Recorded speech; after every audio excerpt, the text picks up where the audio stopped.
Knowing Hindi saved my life. My wife and I were traveling overnight across North India in an empty train on a not very frequented route.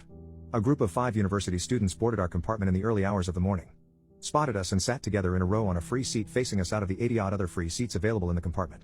They spoke in low tones, but I could hear what they were saying, and it didn't take very long for me to realize they were talking about us. I pretended to look out of the window and not pay any attention to them. I also whispered to my wife to do the same and ignore them. That pretend saved my life and perhaps that of my wife as well. The boys conversed in Hindi, which I also speak. I'm South Indian.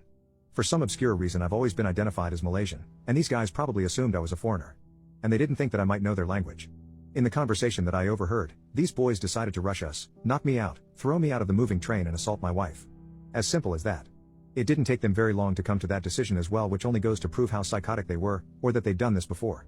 Throwing me out of the running train would have most certainly meant certain death or serious injuries, and once done with her, they were likely to have thrown my wife out of the train as well. I, at first, thought they were just fantasizing about their course of action, but soon realized they weren't.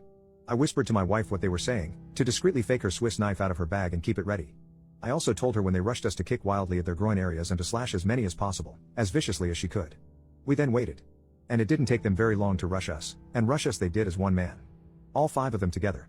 Years ago I had been a serious practitioner of Taekwondo and had kept in practice with some of its finer close-quarter defensive and defensive techniques. My wife and I had also just finished a 6-week-long, high-altitude, Himalayan trek and were incredibly fit. On top of everything else, I'm pretty big for an Indian, so I was quite confident that I'd be able to take control of the situation, though my heart was beating like crazy. I waited for them to close in and then I got up in a rush, stepped forward, stood like a rock and quietly said the first 2 of them would die really horrible deaths. In Hindi, in their language, they stopped. They were shocked I spoke Hindi and had understood them all along. My wife stood behind me with her knife. This was something completely unexpected for them. They just froze and not one of them took the crucial first step. Their plan collapsed in a fraction of the time they'd taken to decide on their extreme action. Cowards that they were, they quietly slunk off, without a word, to the end of the compartment and stepped off at the next station, although while giving us baleful looks.